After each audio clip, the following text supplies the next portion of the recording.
Aloha, namaste, and welcome to Tuesday night yoga wisdom class, the wisdom of the Bhagavad Gita. Thank you for joining me tonight. Please accept my most humble respects to all of you, and let me offer my most humble obeisances to my spiritual master, Jagat Guru Siddhaswarupananda, Srila Prabhupada, and His Divine Grace, A.C. Bhaktivedanta Swami Prabhupada, who was so kindly translated and purported upon so many wonderful scriptures, including the Bhagavad Gita as it is, that we will be discussing tonight. My name is Janapati Das, and I'm so very honored and happy to be here today to discuss the Bhagavad Gita and its wisdom. And there is wonderful wisdom within the Bhagavad Gita as it is. So what we're going to do is we are going to start with the hearing and chanting, the kirtan, the chanting of sacred mantras, the names of the Supreme, which has been heralded by the Supreme Personality of Godhead, Lord Chaitanya Mahaprabhu, as the prime benediction for humanity at large. So many things in our life is full, our world is full of so many troubles, so much anxiety, so much fear, so much stress, war, disease, pestilence, racism, just to name a few off the top of my head. And the prime benediction is not an external thing. It's not trying to bomb another country. It's not trying to invade this country or stop these people from doing this or pass laws to do this.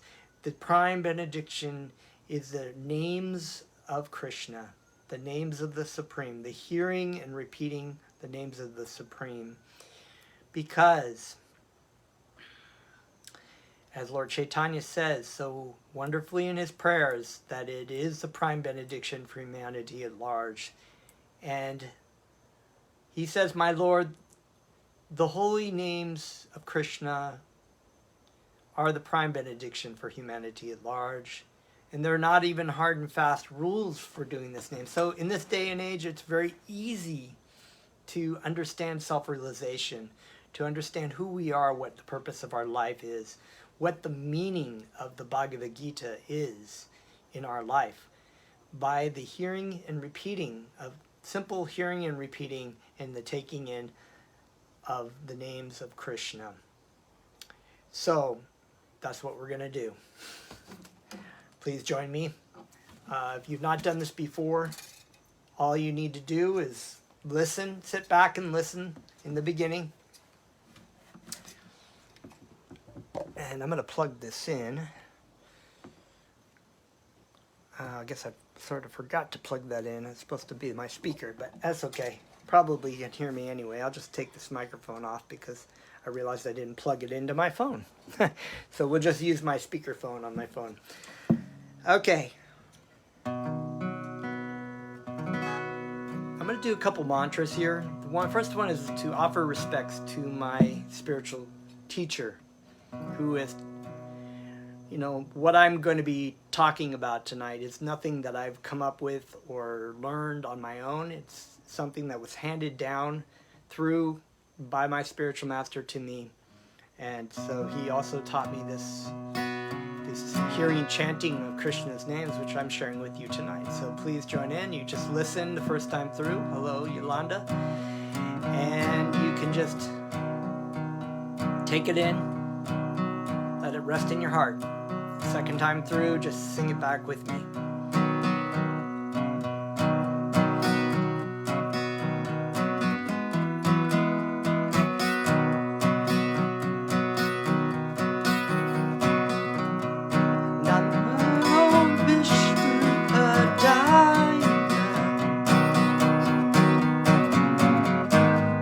Krishna Prasthaya Bhutale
Haribol.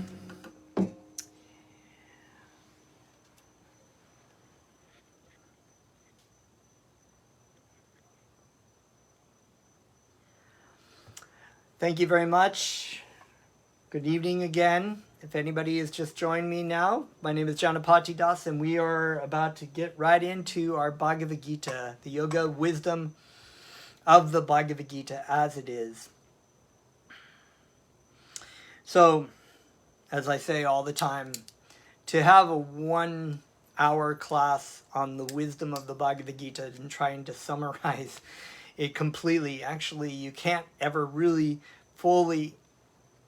Well, let me put it this way. It's not summarizing. You can summarize the Bhagavad Gita, but to actually find any kind of bottom to the wisdom of the Bhagavad Gita, you don't. And this is what we're going to talk about tonight. We've had these classes every Tuesday night. Feel free to, if this is your first time, or if you're more interested in learning about the Bhagavad Gita as it is, I do have classes. There are also more classes on Yoga Kirtan Hawaii. You can go back into the library and watch the videos that were taught by myself and some of my god brothers and god sisters who've also had classes on the Bhagavad Gita as it is. But it's hard to really. That's why we just take a little bit, and even the little bit is like a seed that just fructifies. You can spend hours and days just talking about one verse alone in the Bhagavad Gita as it is. It's such a wonderful philosophical scripture and wonderful wellspring of wisdom. And so, thank you, Katrina. Welcome. Nice to see you. So what we're going to do is we're going to talk a little bit about the Bhagavad Gita. And today what we're going to do is read from the 4th chapter, the beginning of the 4th chapter, because we had been having this conversation about, in the last few classes, reading from the 3rd chapter, which was entitled Karma Yoga. And you're welcome to go back and watch my videos in the last few months on the Karma Yoga. But just to summarize, as we know, Lord Krishna, the Supreme Personality of Godhead, this story of the Bhagavad Gita is Bhagavad. Bhagavan is, in Sanskrit, the Supreme Personality of Godhead, or God.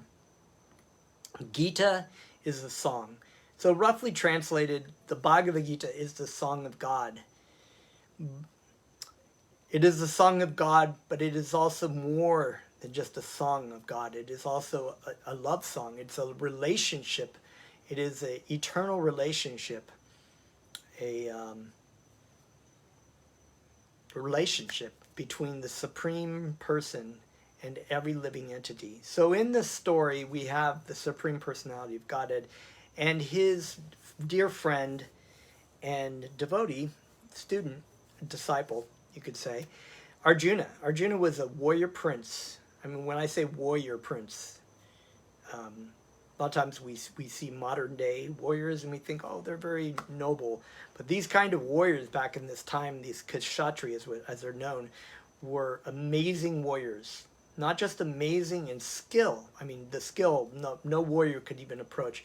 But the etiquette, the rules that they followed, the spiritual knowledge and the religious principles that they knew about were so far beyond what anybody has nowadays that you can't even compare. So Arjuna was a very, very pious, intelligent, highly spiritual, amazingly powerful warrior who was about to engage in a battle on this battlefield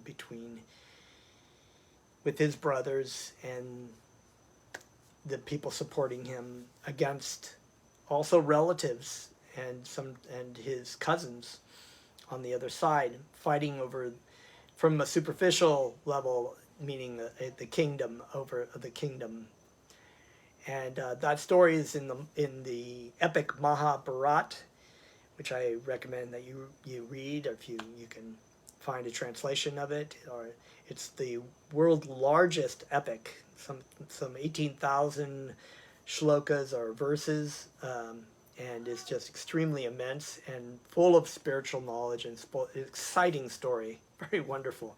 But the Bhagavad Gita is actually in the latter part of this Mahabharata, in the middle of a battle that's about to take place, which is a fitting example. So it is a relationship, the relationship between Krishna and Arjuna, but it's also a treatise that is explaining a spiritual scripture that explains the relationship between the Supreme Lord and every living entity on this planet. So it's very, very applicable to anyone and everyone on this planet. Especially, it doesn't matter when it would, even though this Bhagavad Gita, particular Bhagavad Gita, was spoken 5,000 years ago on a battlefield. Its message is as fresh and new now as it was then, as we're going to talk about, as it was millions of years ago. And we'll get to that point. So Arjuna had a dilemma. Dilemma was, of course, he knew that he wanted to fight this war because of the injustices that his cousins had put him through. And they had tried everything with diplomacy. I mean, it's like nowadays war, there's very little diplomacy. When they say they're doing something diplomatic, they're not really doing. This was like serious diplomacy that was tried to avoid this huge war that was about to take place. In fact, I think a good portion of the world's population were fighting on either side. So Arjuna, being a very noble and pious person, knew he had to fight this war, knew that there was diplomacy, but then when he was asking Krishna to draw his chariot to the center of the battlefield, he looked out upon the battlefield and he saw all of these people, a lot of them that he knew, of course, they were family members on both sides. They were brothers and well-wishers and teachers and on both sides. And he became compassionate and he decided that he didn't want to fight. He thought it would be better just to give up his kingdom, give up the kingdom that his older brother was the rightful ruler for. And he decided that he was just going to go to the forest and be a yogi and meditate. And Krishna laid out this in the rest of the Bhagavad Gita why this wasn't a good idea, why he didn't think this was the right idea, the right frame of mind. So there was this, but there is also our relationship with the Supreme and the fact that we are in this material world, embodied in a body and a mind that is not who we really are. In other words, we've had this discussion, and you can read right in chapter 2 about the fact that the gross physical body and the mind is not who we really are, but that there is an actual living entity within the body. That is who we are. This living entity, as is explained in chapter 2, verse 13, as the embodied soul continually passes in this life from childhood to youth to old age, to middle age to old age, the soul will similarly pass into another body at the time of death, and that a self-realized soul, a sober person, is not bewildered, is not affected by this, because they know they're not the body, that their particular body that they're in. So we have talked about this. And so Krishna laid that out. He explained that the soul is different than the body. Everyone on the battlefield, that all of his brothers, martial teachers, and so on, people that he knew, were actually living entities within the bodies of these people who are playing the role of father, grandfather, cousin in this life. And then in their next life, they will be somebody else's father or brother, or who knows, depending on how they operated in this life, they could be in a different animal body or plant body or in another universe, who knows. So basic philosophy of that was, of course, that the living entities are all over the material worlds, and not just this universe, but there are multiple universes as well. But that's another subject for another time. So Arjuna then, of course, as we were talking about in chapter 3, said, well, you say that it's better to use your intelligence, so it would be better for me to go off to the forest than to engage in fruitive activities. And of course, as we know, fruitive activities is the activity of engaging in life. In other words, karma. Karma means action, activity. What we do in this life, it is an activity. We do all kinds of activities. We eat, sleep, we mate, we defend, there's so many things that we do all day long. And those kinds of things we will incur good and bad reactions to. In other words, in order to operate in the life, we will have to actually kill many, many living entities.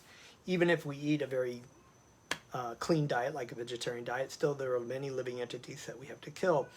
And there are many living entities that we kill walking from one place to another, driving to another place to another, animals, bugs, so many living creatures that we kill that we have a reaction to.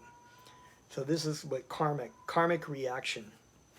But Krishna had explained to Arjuna, and you can go back to a couple of my classes in the past or read chapter 3 about karma yoga.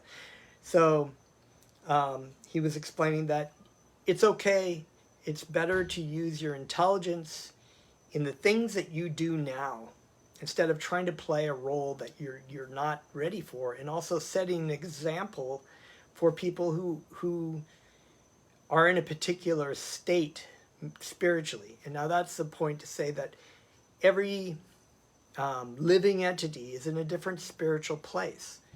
So he's saying, you need to set an example. I need to set an example, even though I'm the Supreme Lord and I don't need to do all these rules and rituals and types of work and things like that. But it's important in society to set an example. Like, you're a warrior, Arjuna, set an example, but do that as an offering to me. Do it as an offering to Krishna, because in reality, it's better to do your offerings, and that's the way the Vedic system was. Offering sacrifices for the service of Vishnu or Krishna.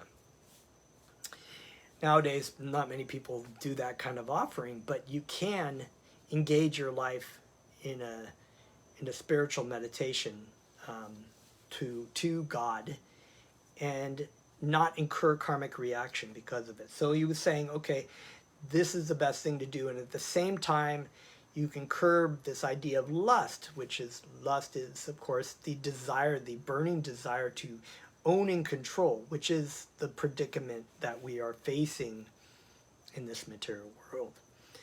So this came to chapter 4. I know there's a lot. I'm just trying to summarize a lot of this kind of thing, but we're going to read from chapter 4 about what Krishna was really doing in the sense here with Arjuna.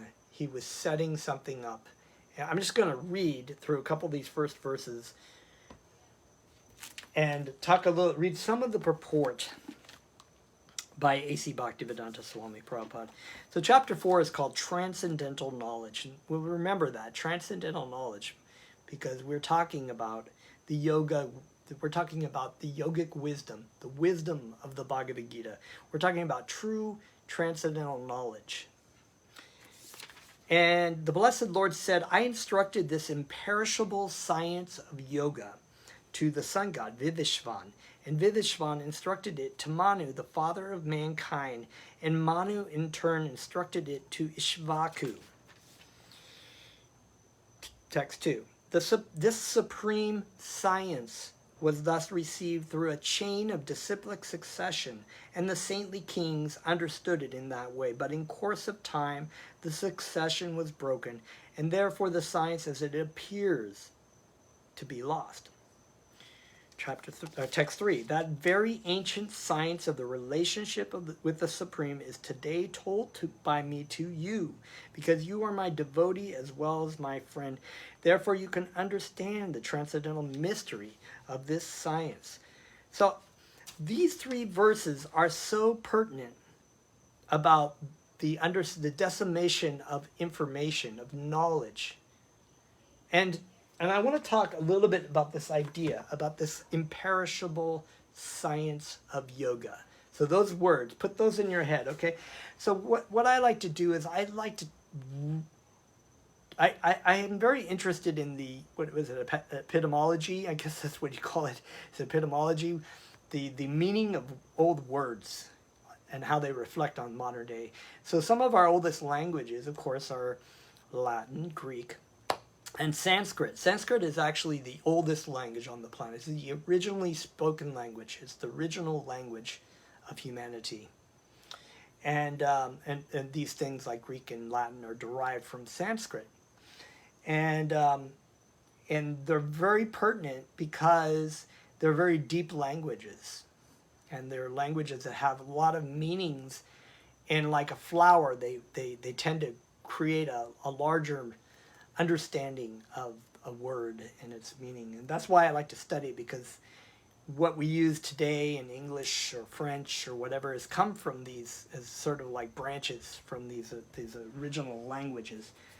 And so the word science is a very interesting concept. So science, I've looked up a couple of words, and so there's scientia, and there's scientia, which I believe is science, which is a Latin. There's also scientiae, which is from Old French, but Old French is also derivative from Latin. And there's, of course, some split words in Latin. Sciere, to know. So we have words that are understanding, knowing, the fact of knowing, knowledge, knowledge obtained by study and information, and ultimately, like the word scission, which comes from decision, which means to separate from. So a science is something that actually separates truth from fiction, truth from something that's not true. Okay? So what is most commonly known as modern science nowadays is actually an attempt to try to understand truth by, it's an attempt to try to understand by studying, right? By logic, by discussion, by thinking about things, by speculative thought. And so the modern day science is not what we're talking about when we read about imperishable science, because modern day science is based upon speculative thought, which is your mind, and utilization of the senses.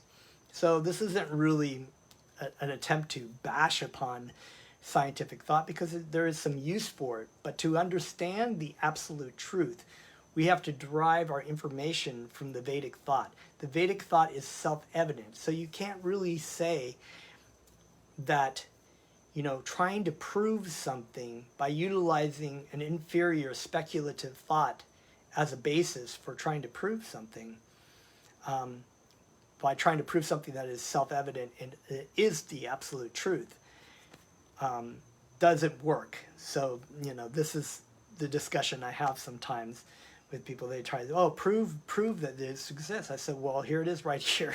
They say, oh, no, you got to use this system, this other system that's faulty and speculative, and a lot of it. Because why? Why? Because the idea of the mind is not perfect. The mind is subject to illusion. The mind is subject to mistakes and errors. You can't, it is faulty and it's fallible.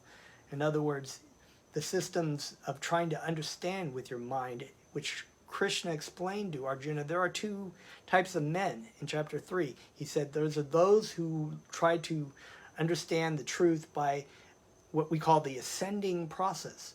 You use your mind, you use your senses, you use your capability to think, and you try to push yourself up to understand the absolute truth.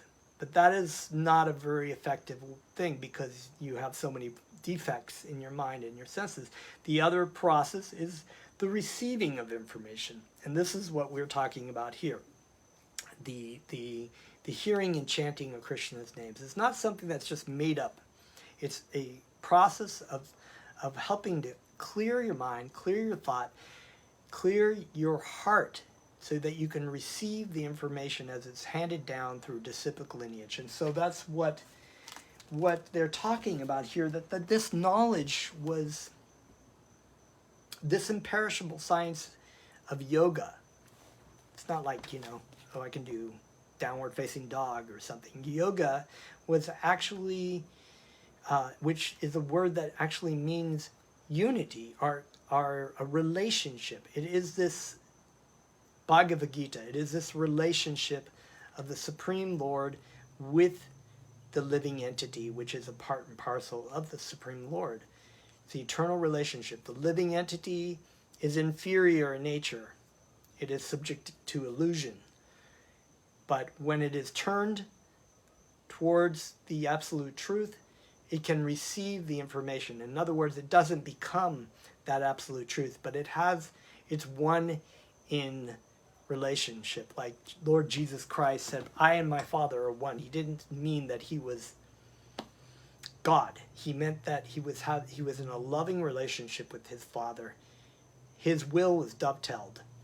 He was receiving the information from the Supreme Lord. And it's very important to understand that this imperishable knowledge of yoga, you think about these words, imperishable. That's a word in Sanskrit here that's used, avyayam. When you look at the word in the Sanskrit dictionary of avyayam, it's not just imperishable, it's also inexhaustible, eternal. So the problem with a modern science is that it is not inexhaustible. It is perishable. It deals with things that are temporary and based upon sensory observation, and it's subject to illusion. So therefore, it cannot be it is a perishable science. It may tell you some important things in the material world, about the material world, but it will never, ever be able to explain the absolute truth of which it tries to so much achieve for, that eventually we will understand this. But that's not what a real imperishable science, the real truth of yoga, of a relationship with the Supreme Lord. This information is non-different than the Supreme Lord. Therefore, when you have this relationship, when you have a loving relationship, that is a normal relationship. That is your normal relationship with the Supreme Lord. And for those living entities in the material world who've decided that they do not want to serve Krishna still provides them the information to return back to them in their happy state. So, and what we were talking about with this idea of lust in chapter 3 is that this desire of the living entity is part and parcel of the Supreme. So therefore, it has a tendency to want to be a controller. Because the living entity is marginal, it can be influenced by external material energy, or it can be influenced by the internal spiritual energy of Krishna. And so what Krishna is saying here is that he set up a disciplic lineage so many years ago, and I guess they really explained it here, that was something like, I looked at something, I'm trying to remember where the date was here. It was 120,400,000 years ago that he set up a disciplic lineage to the sun god. Yes, there's an actual sun god. So that information was handed down by kings in the world, worldly kings, like in the case of Arjuna, his older brother Yudhisthira was a world emperor. There was one world planet. So there were all kings, even the smaller kings in the world, were given the science, the spiritual science that they were supposed to help their citizens understand, so that there was a whole Vedic systems that basically would help people live in the material world wherever they were spiritually and elevate themselves to be able to return back to Krishna. And so he was saying, yes, but the supreme science was handed down in a chain of disciple, student, from disciple, perfect disciple, a perfect spiritual master, in other words, self-realized soul, takes the same knowledge, and this knowledge from 120 million years ago is non-different than it is today. This is exactly what I'm teaching you now. It's handed down to a perfect disciple. If a disciple can receive this information perfectly, then he can also be able to hand it down to people as well. And if there are perfect students to receive that, they can take that, they can realize that, they can apply it in their life, and they can see that. And then the third verse, which basically summarizes this group of 3 verses, that very ancient science, very ancient. So it's a truth that's been existent long before empirical science came about in Europe. Actually, even the Vedas had very similar kind of scientific thought already set up in the Vedic system before Europe came up with science. That very ancient science of the relationship with the Supreme is told today by me to you, because you are my devotee as well as my friend. And so we've had this is the idea that a person who receives the information must be in the lowest state of mind. In other words, you have to be in a receptive state to be able to receive knowledge. You have to be receiving it, just like in this descending, so that a teacher can hand down the information. You take it, you consider it. It's okay to ask questions if you don't really understand something, like Arjuna didn't really understand this. He didn't think he should fight, and he put it before Krishna in a very humble state of mind. And Krishna said, because you are not envious of me, because you are my friend and my devotee, you're not envious of me. You're not saying, why is this? It's like, there's so many people I know who are like that. They're just like, they don't really want to know the absolute truth. They just rather prove you wrong, because they already in their mind think they know what the truth is. But see, that kind of argumentation is really fruitless with them, because they'll never really understand it. You have to be in a situation that, okay, I want to know what the truth is. I've seen what's happened in my life. I have all these things in my life. I'm very successful. I have money. I have this girl. I have this boy. I've tried, I got this car. I thought that would make me happy. I got this, relationship. I thought that would make me happy. I got this job. I think it would make me happy. But it's not making me happy. My body is beautiful, but I can't, it doesn't make me happy. And then maybe I'll try drugs. That doesn't make me happy either. So people are trying so many different things externally, trying to find their happiness, when they don't realize that the happiness is within. As Jesus Christ said, the kingdom of God is within. So this is this relationship that we have to go inward. We have to go inward and be contemplative of our relationship with the Supreme Lord. And this information is here in the Bhagavad Gita.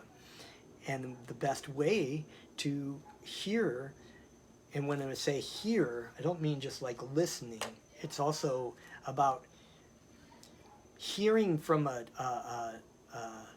self-realized soul, or reading the Bhagavad Gita and contemplating it, but also engaging in the hearing and chanting, which helps cleanse the heart of all the dust. And the dust is this lust, is this desire to be, I know what's best for me. I know what the truth is. You don't know what you're talking about. I'm great. I'm really smart. I'm I'm beautiful. I have a lot of money. I'm this, I'm that. These are my things. These are my children. This is my house. This is my job. And this kind of like self-centered attitude is what really covers the heart of the living entity, to be able to understand that you what you have in this world, what you have temporarily, a beautiful body, a beautiful wife, beautiful kids, a beautiful house, a beautiful job, whatever it might be, that 90-foot yacht, or whatever it might be. It's like, you have it now, maybe. How long are you going to have that for? It's not really your possession. And how long are you going to have your body for? Nobody really knows. They think, I'll live to be 90 or 100. How do you know that? You don't know that. You could die tomorrow. Someone gets COVID. Someone gets hit by a car. You know, you just don't know. Life is so unpredictable. So those things, this attitude, this false illusion that this is me, this is my body, I am this person, these are my things. It's a lust. It's a desire to control and enjoy. But when you hear and chant Krishna's names, when you apply the words of the Bhagavad Gita as it is into your life, as handed down in this disciplical lineage from masters, extremely profound and deep philosophical spiritual masters who hand down the absolute truth like a mango. You can take that mango and you can eat it. You can, I guess it's sort of a rough analogy, but then you can hand it down also to give it to share with other people. But if you're envious of the person handing down the information, or the Supreme Lord, you think I already know best. I think I know what's right. This is mine, and I'll just be, the guy. You're not going to hand down a mango. You're going to hand down a rock. You won't have any potency to be able to, because your understanding of it will be completely clouded with the desire to control. So it's sort of a very deep conversation, but this is what is being laid out here by Krishna to his disciple Arjuna. And I'm just going to read a couple things of Bhaktivedanta Swami Prabhupada. Some very important things that are said here. He talks about a lot about how this was handed down to the original preceptors of the universe, so many million years ago, and it's been handed down. This Bhagavad Gita is an imperishable science of yoga. It's not just a standard materialistic science. It's an actual spiritual, absolute truth science. It's self-evident and self-true. There's nothing you need to put it up against to try to prove, because it won't work that way. You can't prove something that's absolutely true by using something that's not absolutely true, because as a basis to try to prove it. That's all I can say to people. And then they say, but prove it. Where's God? Prove it to me. Prove that God exists. That's right here. The Gita is not, therefore, a speculative treatise for the insignificant, mundane scholar, but is a standard book of knowledge coming down from time immemorial. So it's a perfect system handed down by the Supreme Lord. How much more perfect can you get than that? What do you need to prove with that? It comes from the source of all things, the Supreme Lord, handed down through self-realized spiritual masters, untouched, unchanged, completely true. If you read something 120 million years ago, the philosophy, and you read it from Bhaktivedanta Swami Prabhupada 30, 40 years ago, actually more than that probably, he was like 50 years ago, or for my spiritual master, you would not see any kind of change in the philosophy at all. There is no change in the philosophy. The only thing that changes is to the wording, in the sense of time and circumstance. In other words, we have computers now, we have internet, we have Facebook, we have things like that. 200 years ago, they had horses and different kinds of technology, so you would have to use different kinds of analogies. But the same philosophy is still there. And I'll read some more in here. It is clearly stated that the Gita was especially meant for the saintly kings because they were to execute its purpose in ruling over the citizens.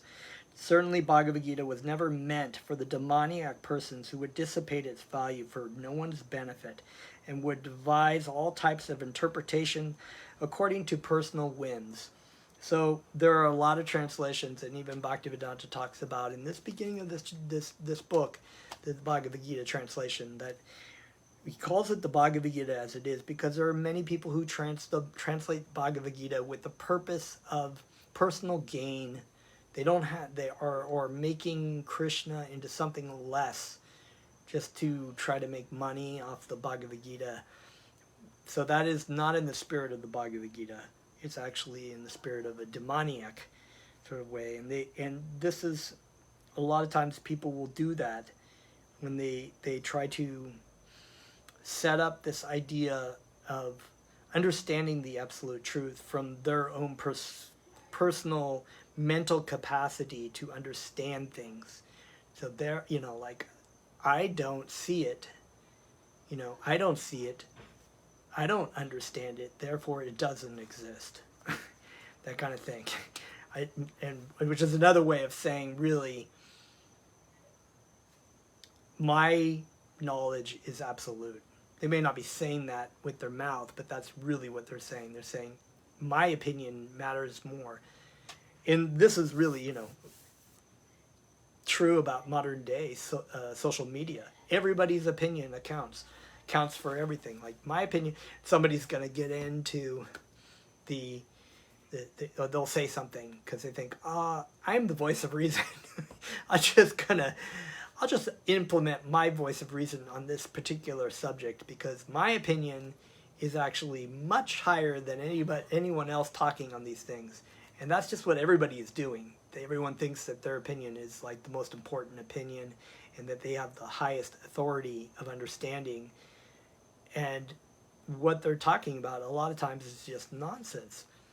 And see, when you learn from a disciplic lineage, you're not talking about what my opinion is. It's not my opinion that what I'm saying here. This is the absolute truth that I've received, and I'm disseminating it to you. I'm giving it to you. You can take it into your life. You can apply it, or you cannot apply it. That's up to you. But if you do apply it, you will see that the absolute truth is self-evident in your own life by your experience by it. And so that's why we call this chapter is called Transcendental Knowledge, because transcendental knowledge deals with the spirit soul, the spiritual soul, and spirit soul, the living entity, and the Supreme Lord, their relationship. We are spiritual. We are eternal. We are Satchidananda Vigraha. The Supreme Lord is Satchidananda Vigraha, but He is the Supreme. He's the Paramatma. We are the Atma. We are eternally servants, loving servants of the Supreme Lord. We are in a loving relationship. This is the transcendental knowledge. Mundane knowledge, or as Bhaktivedanta calls it, the mundane wranglers will try to manipulate and juggle their words around of material knowledge to try to apply to the spiritual knowledge. It doesn't even compute. You can never understand absolute truth from material knowledge. You can only understand the absolute truth by spiritual knowledge. So, that being said, we could go on and on this this is a very deep subject and wonderful, but we will continue again next month. For now, let's just engage in some spiritual activity, the hearing and chanting Krishna's names. Thank you very much. Haribol.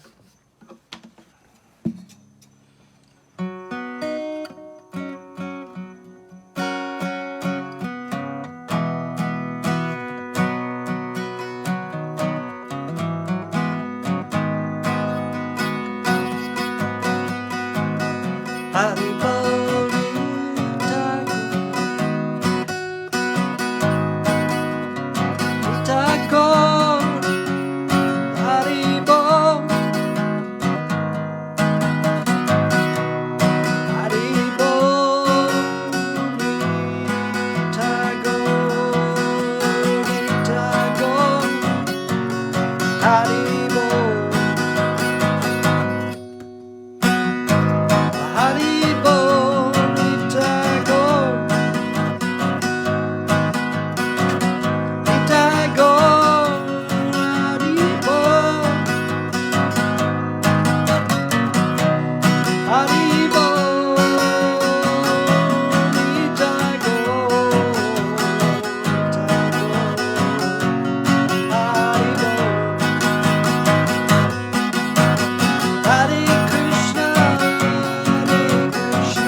Okay, that's all for tonight. Thank you so much for joining me tonight. I'm so honored and happy to be with you tonight to share this information Please pray for our friends in the Ukraine who are troubled or had to leave their country because of war. Let's pray for peace. And we'll see you next time. Thank you very much. Namaste.